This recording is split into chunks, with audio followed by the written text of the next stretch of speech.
Donc je suis climatologue, je suis issu de Météo France, mais depuis 2012, je suis dans le réseau des chambres d'agriculture pour m'occuper d'adaptation, des parties climatiques, des projets d'adaptation de l'agriculture au changement climatique, et je travaille essentiellement sur le projet AP3C, donc sur le Massif central. Donc ce que je vais vous présenter aujourd'hui, c'est les projections climatiques donc à l'horizon 2050. Pourquoi 2050? Parce que, ça correspond à une durée qui correspond à peu près à la durée de vie d'un exploitant sur son exploitation, ça fait 30 ans. Ça parle beaucoup plus que des projections à 2100, puisque les projections à 2100 concernent nos enfants, nos petits-enfants. Et ensuite, parce qu'il se trouve que d'ici à 2050, les projections sont à très peu de choses près indépendantes des différents scénarios d'émissions de gaz à effet de serre. Donc le coût est déjà parti. Donc je vais vous décrire ce qui est en train de se produire donc, sur l'Aveyron et de temps en temps sur le Massif central vis-à-vis de différents paramètres de changement climatique. Donc on va commencer par les choses qui sont assez basiques. Là, c'est ce que je vous ai montré. Donc, sur votre gauche, échéance 2000, sur votre droite, échéance 2050. Ce sont les températures moyennes annuelles. C'est le paramètre climatique le plus basique. Et on peut regarder un peu, on va dire, les différences de couleurs. Ça fait à peu près une gamme et demie, c'est-à-dire environ une différence de 2 degrés entre l'un et l'autre. Mais il y a une manière plus précise de voir l'évolution, c'est de faire directement la différence. Et quand on fait la différence, on voit des choses qu'on ne voit pas nécessairement en regardant à des cartes à échéance fixe. Donc voilà ce que ça donne, et là ça sera zoomé donc, sur l'Aveyron. Regardez les valeurs centrales, sont aux alentours de 1,8, 1,9 degrés, mais il y a quand même des différences qui sont assez sensibles en fonction de la zone. Je dirais que d'une manière générale, ce qui est un peu encaissé, vous avez des valeurs qui montent jusqu'aux 2 degrés en 50 ans, et ce qui est plutôt en altitude et plutôt plat, là on descend jusqu'à 1,5 degré en 50 ans. Donc ça évolue quand même relativement vite. 1,5 à 2 degrés en 50 ans, ça fait 3 à 4 degrés par siècle. Donc ça c'est la trajectoire qu'on est déjà en train de suivre depuis l'an 2000. Ça c'est la valeur annuelle. Alors en agronomie, en agriculture, une valeur annuelle ça ne donne pas grand chose. Donc là je vais vous détailler les évolutions donc, saison par saison. On va commencer par le printemps, et justement cet effet, on va dire, d'encaissement, il est beaucoup plus net au printemps. Donc voilà ce que ça donne. Donc regardez la valeur centrale, ça c'est important, c'est que on vous dit habituellement que les températures évoluent plus vite en été. Alors ça c'est ce que vous donne les résultats de la modélisation climatique globale, les rapports du GIEC, etc. Par contre, ce qui se produit localement, c'est pas nécessairement la même chose, et en particulier sur le Massif central et aussi sur l'Aveyron, la saison sur laquelle les températures évoluent plus vite, en général, c'est le printemps. Donc vous voyez les valeurs centrales aux alentours de 2,6 degrés en 50 ans. Mais dans les zones qui sont encaissées, on peut dépasser les 3 degrés en 50 ans. En sens inverse, il y a des endroits où on est aux alentours de 2 degrés. Dans les zones encaissées, 3 degrés en 50 ans, ça fait 6 degrés par siècle, donc ça évolue quand même très très rapidement. Et à quelques kilomètres d'écart, on va regarder du côté de Salles-la-Source, là, vous pouvez avoir, une dizaine de kilomètres d'écart, vous pouvez avoir toute la gamme de variabilité des températures. C'est-à-dire des zones où ça évolue à 2 degrés par siècle et des zones où ça évolue à 3 degrés par siècle. Donc vous ne vivez pas le même changement climatique à quelques kilomètres d'écart parfois. Donc il peut y avoir un certain nombre d'incompréhensions, voire de conflits parfois entre des gens qui vivent des choses et des gens qui ne vivent pas de la même manière et qui s'invectivent. Vous pouvez avoir une partie de la réponse qui est technique. Oui, effectivement, ils ne vivent pas la même chose, parce que le changement climatique c'est certes un phénomène global, mais ça peut avoir des conséquences locales différenciées. Donc ça c'était le printemps. On va passer sur l'été. Et l'été, regardez les valeurs centrales. Les valeurs centrales sont à 1,8 degré. Donc voilà, ça c'est une illustration du fait que, en général, je dis bien en général, les températures évoluent plus vite au printemps qu'en été.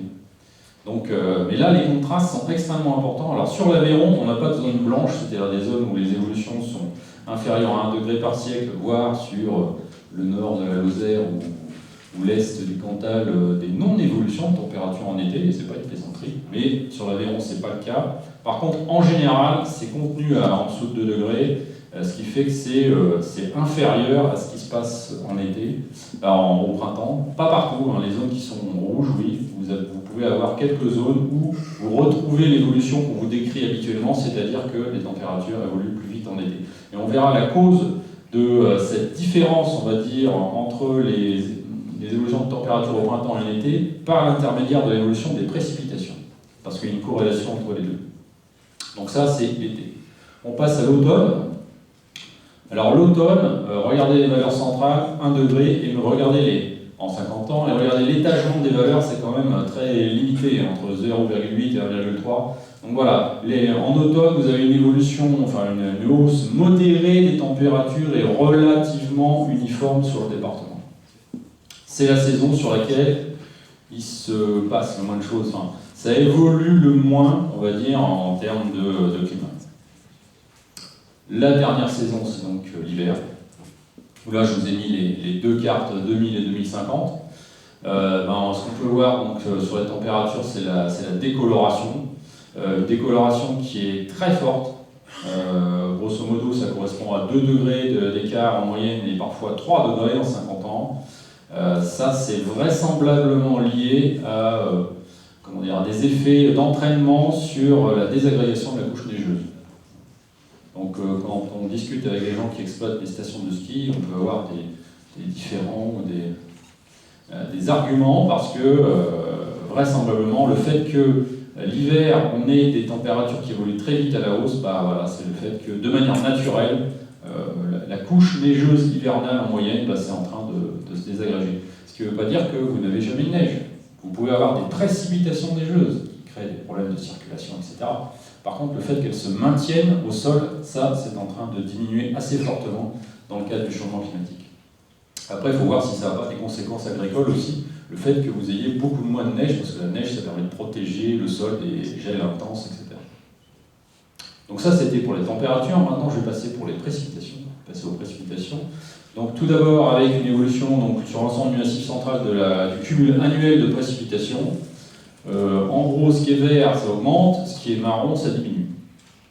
Et il se trouve que ce qui est vraiment significatif, c'est ce qui est les deux dernières couleurs en marron. Le reste, ce qui est de couleur claire, voire même le vert, là, l'incertitude statistique, elle est suffisamment importante pour qu'on puisse dire que le cumul annuel n'évolue pas. Mais dans le Lot, la Corrèze, et aussi une partie donc, est de l'Aveyron, oui, vous avez une diminution du cumul annuel de précipitations qui peut atteindre, voire dépasser ponctuellement les 100 mm sur l'ouest de votre département.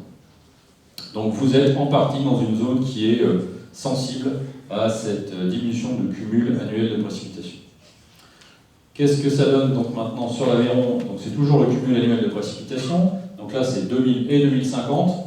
Ce qu'on peut voir, c'est que vous avez une décoloration, donc ça correspond à la diminution du cumul, avec des zones, même si ce n'est pas directement pointé, vous avez des zones où, quand on arrive à la couleur jaune, c'est de l'ordre de 500 mm de précipitations par an. Donc c'est quand même très limité. Et c'est essentiellement, alors si vous êtes dans l'extrême, dans l'Aubrac, c'est l'Aubrac, vous avez un maintien de ce cumul de précipitations, mais là, à un endroit où vous aviez déjà beaucoup de précipitations, ça c'est une caractéristique quand même assez commune du changement climatique, sauf rare exception, ça accroît les contrastes. C'est-à-dire si vous n'aviez pas beaucoup de précipitations, vous en aurez encore moins. Si vous aviez beaucoup de précipitations, vous en aurez encore plus. Il y a des exceptions, mais la règle générale, c'est l'accroissement, on va dire, de la variabilité sur tous les aspects. Voilà. L'augmentation des contrastes à la fois géographiques et aussi temporels. Donc ça, c'est la variabilité intrasaisonnière, etc. Ça, c'est le changement climatique. C'est le premier effet du changement climatique, l'augmentation de la variabilité. Donc ça, c'était l'évolution du cumul annuel de précipitations. Maintenant, on va passer saison par saison. On va commencer par le printemps. Là, la décoloration, elle est très nette. Voilà. Donc la diminution des précipitations au printemps, et là, c'est à peu près, c'est sur toute la zone de l'Aveyron. C'est ce qui est... je ne vais pas dire c'est ce qui explique, mais c'est ce qui est cohérent avec l'augmentation forte des températures.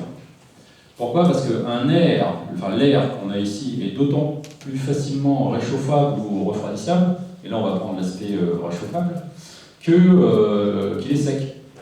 Si vous avez un air qui est très humide, ça sera difficile à augmenter la température. Si vous avez un air qui est sec, ça sera facile à augmenter la température. Donc dans la mesure où les précipitations diminuent, ça explique le fait que les températures évoluent rapidement à la hausse au printemps, particulièrement les températures de l'après-midi. Voilà. Donc vous pouvez avoir des pointes de chaleur au printemps qui arrivent beaucoup plus rapidement et qui sont beaucoup plus élevées. En corrélation avec la diminution des précipitations. Ça, c'était le printemps. On va passer à l'été avec quand même une surprise, l'été. C'est que sur la plupart des zones, dans l'Aveyron, vous avez une augmentation du cumul de précipitations. Ce qui n'est pas nécessairement ce que vous ressentez sur le terrain. Alors là, ce qu'il faut comprendre, c'est la qualité des précipitations. Là, c'est du cumul moyen. On a fait les 3 mois, on a fait la moyenne.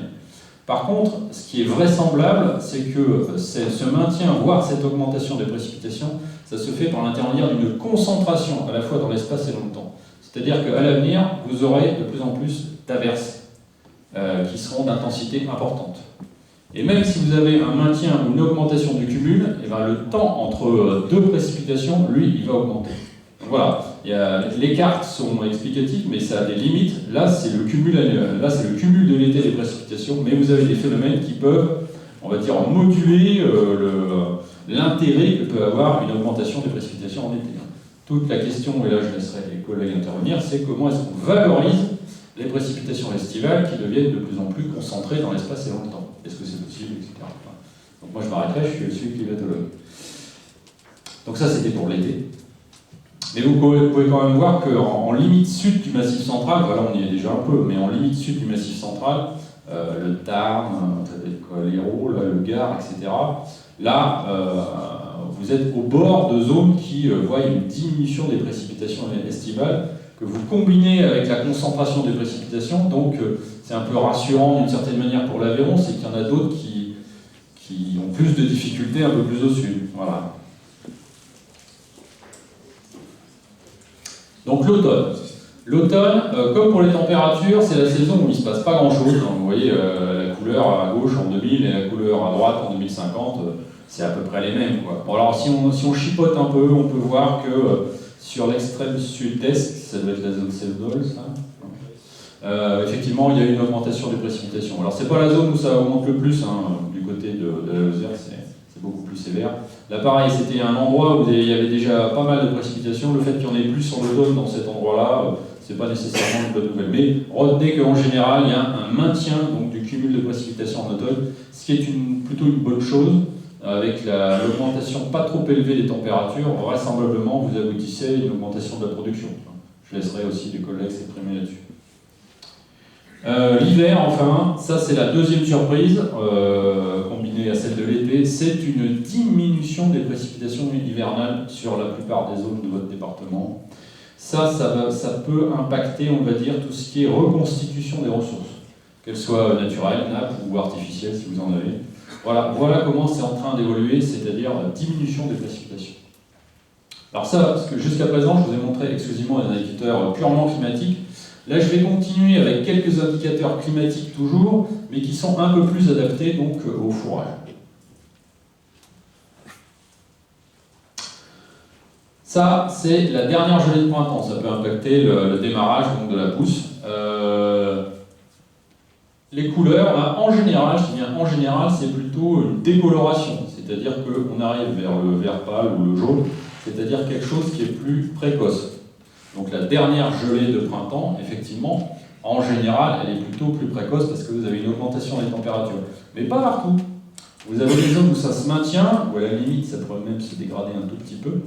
Et ça, c'est quelque chose à prendre en compte. C'est-à-dire que effectivement, il y a quelques zones où vous avez une diminution sensible des gels de printemps, très bien, mais vous avez d'autres zones où ça se maintient.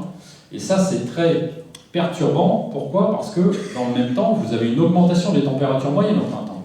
Donc vous avez un démarrage de la végétation qui est en général beaucoup plus rapide dans le temps, et vous avez un maintien à peu près à date calendaire des derniers gels qui peuvent casser donc la reprise de végétation. Donc voilà. L'augmentation de variabilité dans le cas du changement climatique, vous la voyez là aussi. En sens inverse, donc quand on regarde les températures fortes, donc là on a regardé le nombre de jours où la température dépasse les 32 degrés, ben là vous avez le double effet. C'est-à-dire que vous avez, alors pour le dernier gel, vous avez une sorte de compensation entre l'augmentation des températures moyennes et l'augmentation des écarts à la moyenne, ce qui fait que les valeurs basses étaient à peu près au même endroit. Par contre, en sens inverse, vous avez le double effet. Vous avez l'augmentation des températures moyennes, plus l'augmentation de la variabilité, ce qui fait que les écarts à la moyenne vont encore plus haut. Et donc là, vous voyez ce que ça donne en termes de nombre de jours. Vous avez des températures très élevées, donc là on a choisi le seuil supérieur à 32 degrés. Qu'est-ce que je peux dire allez, on va prendre celle de la source encore, c'est la station la plus proche d'ici, je suppose. On était dans le jaune pâle, on était aux alentours de 10 jours en climat 2000. Et en 2050, on est à la limite, là, pratiquement le double, quoi. On passe de 10 à 20. Et vous avez des zones donc, encaissées ou sur l'ouest du département, où vous vous approchez donc, des 40 jours avec des températures qui sont très élevées. Bon, si vous êtes en altitude, vraiment, 1300 mètres, du côté de l'Aubrac, on a une station à 1300 mètres, là, effectivement, vous restez encore, vous êtes exclus, on va dire, des températures très élevées, mais c'est vraiment des zones refuges et qui sont très limitées, on va dire, en termes de surface donc, sur le département.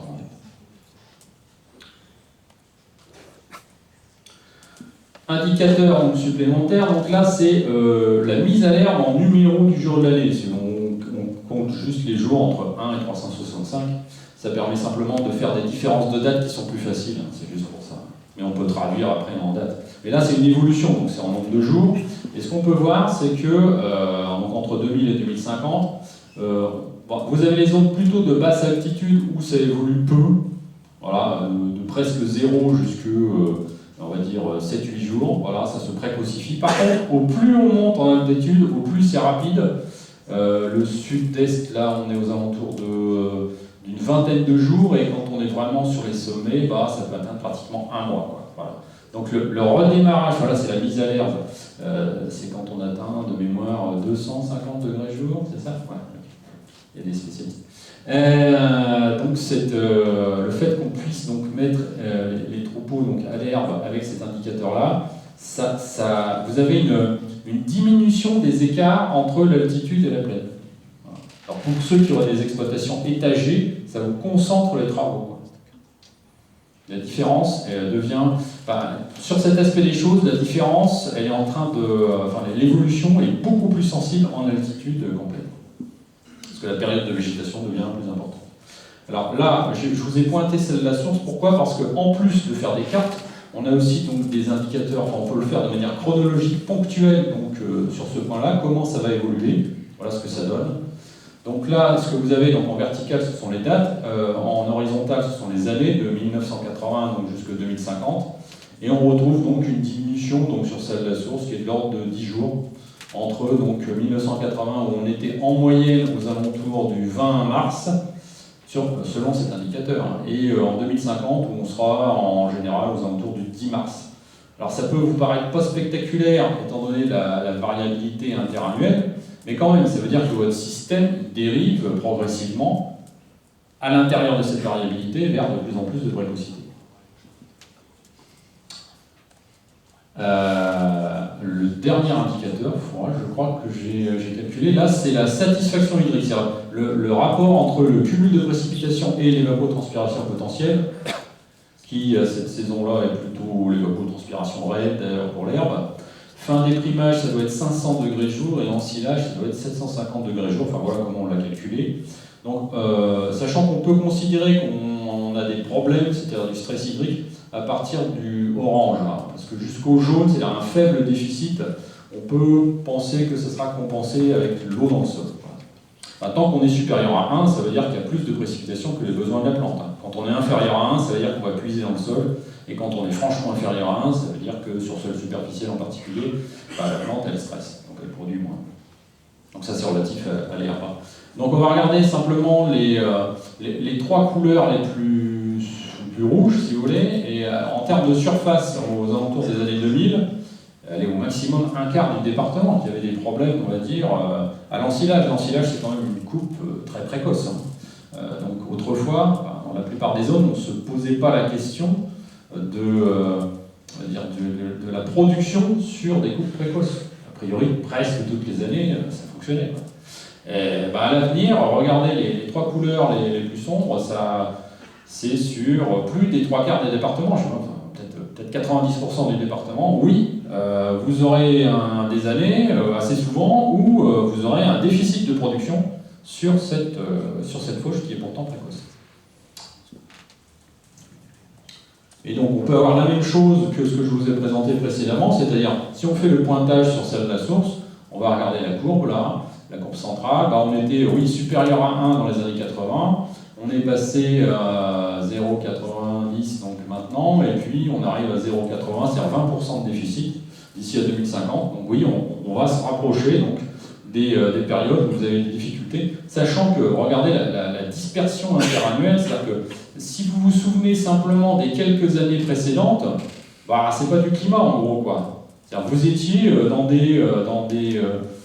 des situations qui pouvaient être très très différentes de la moyenne à cause de la variabilité des précipitations. Vous pouvez avoir des années où vous êtes en déficit, on va dire, intense de précipitations, et encore actuellement et même dans le futur, des années où ça fonctionnera correctement.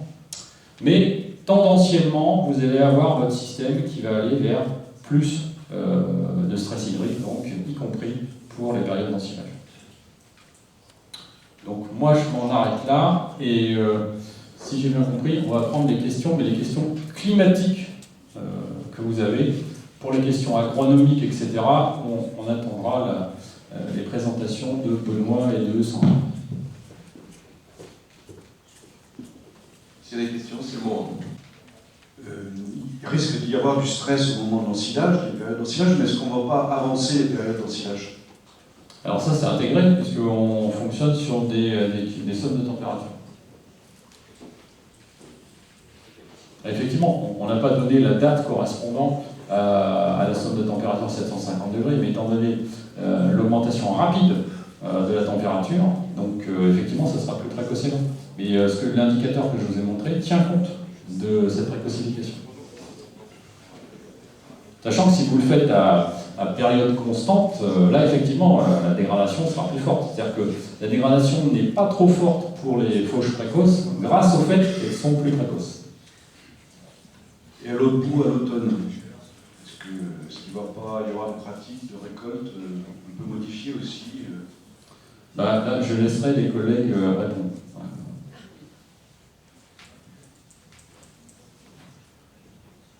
En fait, s'il y a un point spécifique climat, c'est vis-à-vis de, on entend habituellement des gens qui contestent encore le changement climatique ou des choses comme ça. Après, tout ce qui est agronomie, ça pourrait être très court, hein, la séance question climat. Et puis, vous avez toutes vos questions relatives à l'agronomie qui seront traitées ensuite.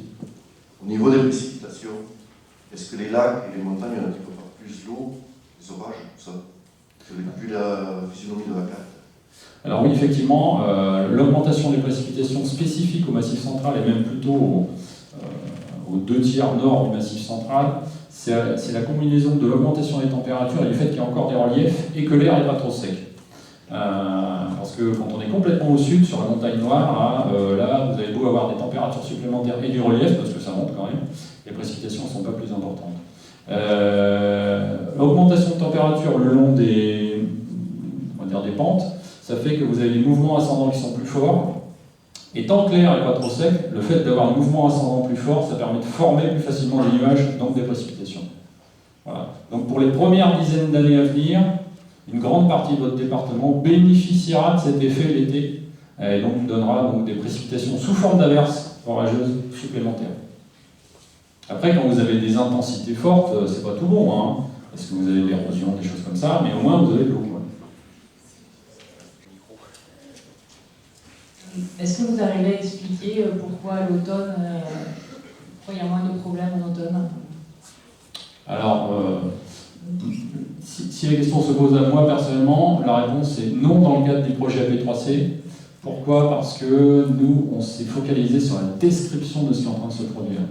C'est-à-dire que justement, la problématique de gens qui travaillent sur les explications du changement climatique, c'est que quand vous rentrez dans un modèle, le fait d'expliquer, vous pouvez pas, vous êtes beaucoup moins précis en termes de description. Donc, non, je vous réponds non. Pour ce qui est de la satisfaction hydrique, donc on a parlé du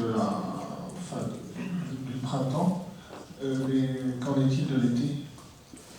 C'est une bonne question. Je dirais que vous avez l'évapotranspiration potentielle qui augmente, et qui augmente plus vite que les précipitations. Alors, il y a des zones où ce n'est pas le cas, mais ce n'est pas dans votre département. La Haute-Loire, oui, c'est centré sur la Haute-Loire, où vous avez un certain nombre de zones où l'augmentation des précipitations est supérieure à la demande évaporatoire. Donc s'ils arrivent, eux, à bien valoriser les précipitations supplémentaires, supplémentaire, ça veut dire augmentation de précipitation, de production en été. Dans votre département, non. C'est-à-dire quand on fait le bilan hydrique potentiel, ça s'appelle comme ça, précipitation moins ETP, ça diminue quand même dans votre département. Donc ça, c'est une production qui est complètement théorique, et il faut intégrer, donc c'est quand même légèrement dégradé, et il faut intégrer, donc pour essayer d'approcher la production réelle, tout ce qui est dynamique, c'est-à-dire si vous concentrez les précipitations, vous valoriserez moins quand même. Voilà. Donc les perspectives dans ce terme-là, enfin, mes collègues préciseront peut-être, mais ne sont pas favorables. Simplement d'un point de vue climatique, c'est pas très dégradé, mais quand même, c'est pas favorable, malgré l'augmentation des précipitations. Bonjour. Je voulais savoir si on faisait un effort sur les émissions de CO2, est-ce qu'on peut avoir des perspectives meilleures? Jusqu'en 2050, la réponse est non, pas du tout. Ça peut modifier, ça commence à avoir une émission, une influence sensible quelque part vers 2080.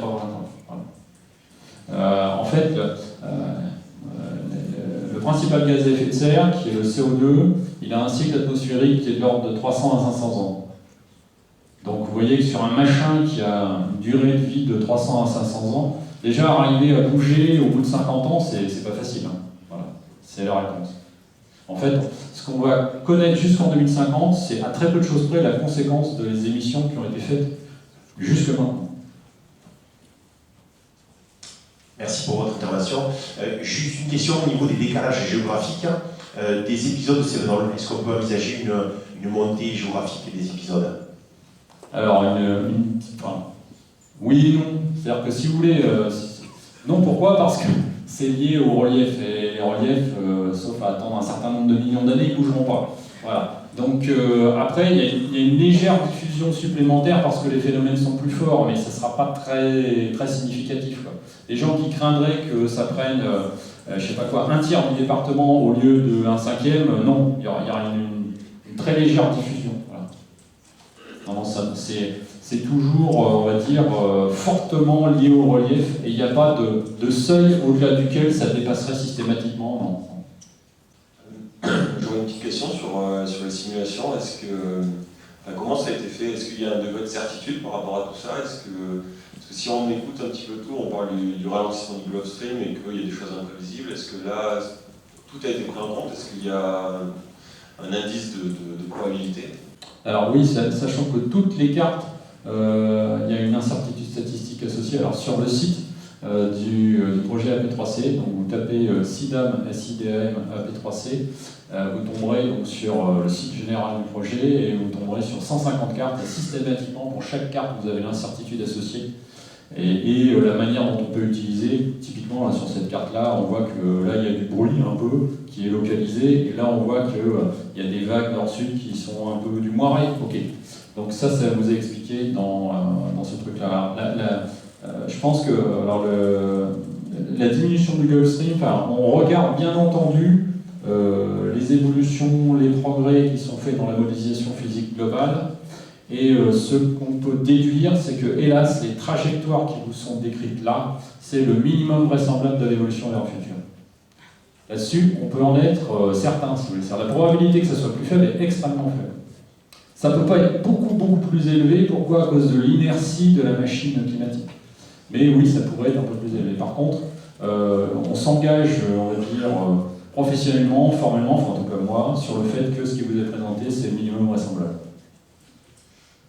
Oui, bonjour. Qu'en est-il par rapport aux émissions de méthane de l'élevage? Est-ce qu'une baisse de l'élevage engendrerait une évolution du climat? Même chose que pour le CO2, hein. En fait, vous avez une rétroaction de l'atmosphère, c'est-à-dire que même si vous diminuez massivement les émissions de méthane, vous aurez un léger effet au bout d'une cinquantaine d'années. Voilà. C'est-à-dire que ça ne changera rien, alors vraiment rien, sur les trajectoires que je vous ai présentées cet après-midi. Oui, le méthane a une durée de vie plus faible, mais on va dire ce qui est en cause actuellement dans le méthane, c'est pas l'agriculture. Hein. Ce qui est en cause, là, j'ai des nouvelles fraîches qui hélas ne sont pas bonnes, ça date de quelques semaines, c'est vraisemblablement un début de rétroaction globale et massive du méthane à des niveaux qui sont supérieurs à ce que tout l'élevage peut faire dans ce pays, etc. Là, on en est à des rétroactions vraisemblablement profonde des sols qui sont gelés en permanence à proximité des pôles. Et ce qui est nouveau, c'est des zones tropicales humides. Lorsqu'elles reçoivent plus de précipitations, ça dégage du méthane aussi.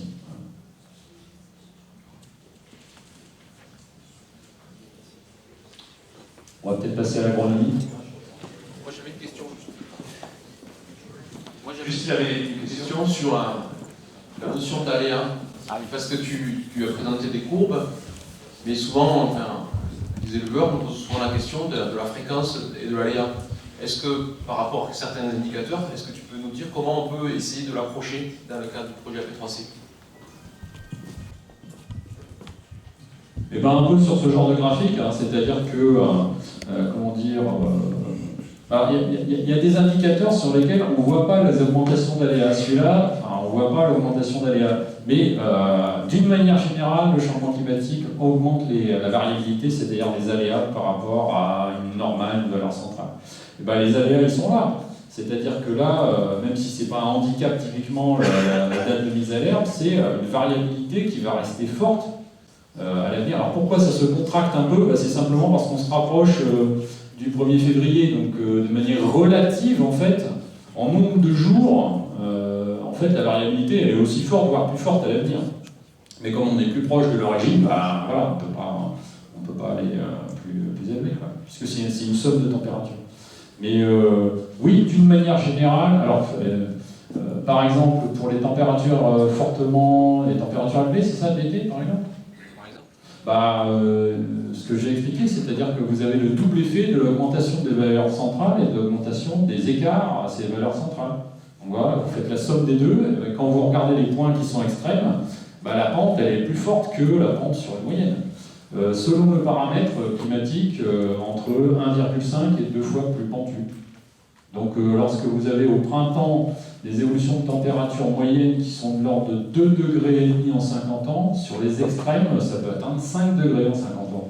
Voilà. Donc vous pouvez avoir des chaleurs précoces. C'est vraiment sur cet aspect des choses que ça évolue le plus vite.